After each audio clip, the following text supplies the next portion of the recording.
Lady Jaleel ఏంటమ్మా Jaleel Jaleel? Manager ఇప్పుడు stage మీదకి ఎక్కారు కదా, మేనేజర్ తో ఏం పని మీకు? కట్అవుట్ లేవి నావి, నా సెపరేట్ కట్అవుట్ లేవి, నాకు రెడ్ కార్పెట్ ఏది, నా చుట్టూరా బౌన్సర్స్ ఏరి. ఐ మీన్ ఏంటమ్మా ఇది? ఇప్పుడిప్పుడే కదా నువ్వు మొదలు పెట్టావు యాక్టింగ్. నీకు రెడ్ కార్పెట్ అవసరమా, లేదంటే నీకు కట్అవుట్లు అవసరమా? ఒక విలన్ ని ఇలాగేనా మీరు వైజాగ్ జనాలకి ఇంట్రడ్యూస్ చేసేది?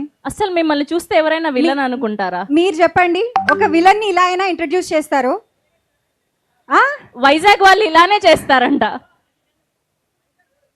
వైజాగ్ అయితే వైజాగ్ స్పెషల్ కదా, ఇంకా స్పెషల్ గా ఇవ్వాలి విలన్ కి ఎంట్రీ. ఓకే, అందరిలాగే విలన్. సో వైజాగ్ కి విలన్ అయినా హీరోయిన్ ఒక్కటే.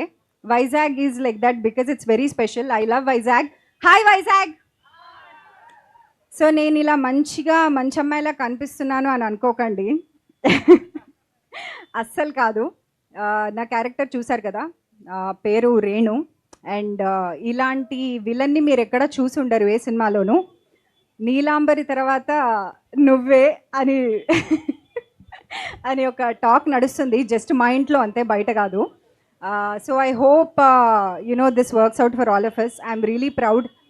సంగీతం గారి సినిమాలో నిజంగా ఒక ఆపర్చునిటీ రావడం అనేది, మా అమ్మ అన్నట్టు నక్క కాలు తొక్కొచ్చావా అనేదో అంది. సో నక్క, ఓ సారీ, కరెక్ట్, నక్క తోక, నక్క కాలు కాదు. సో వైజాగ్ ముందు మనం ఇంత కూడా అటు ఇటు మాట్లాడద్దు, వైజాగ్ అబ్బాయిల ముందు. Thank you for correcting me. నక్క తోక. Oh yes, please correct me. Thank you. So ya, so grateful. ఇంకా మొత్తం థ్యాంక్ యూ స్పీచ్, దాని తర్వాత అందరికీ థ్యాంక్ యూస్ చెప్పడం, అవన్నీ ప్రీ రిలీజ్ ఈవెంట్లో ఉంటాయి. దానికి కూడా మీరు అందరు వస్తారు కదా, వైజాగ్ చేస్తాం.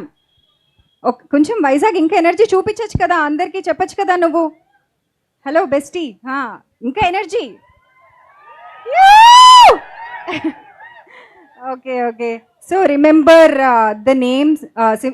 The name Renu, Gauri and Pratap and Sangeetham, releasing on June 11th. And ఇప్పుడు రేణు ఏదో వైజాగ్ వాళ్ళ కోసం ప్రాస అన్నావు, అదన్నావు. వైజాగ్ కోసం ప్రాస నేను చెప్తా, నెమ్మదిగా చెప్తా అప్పుడే.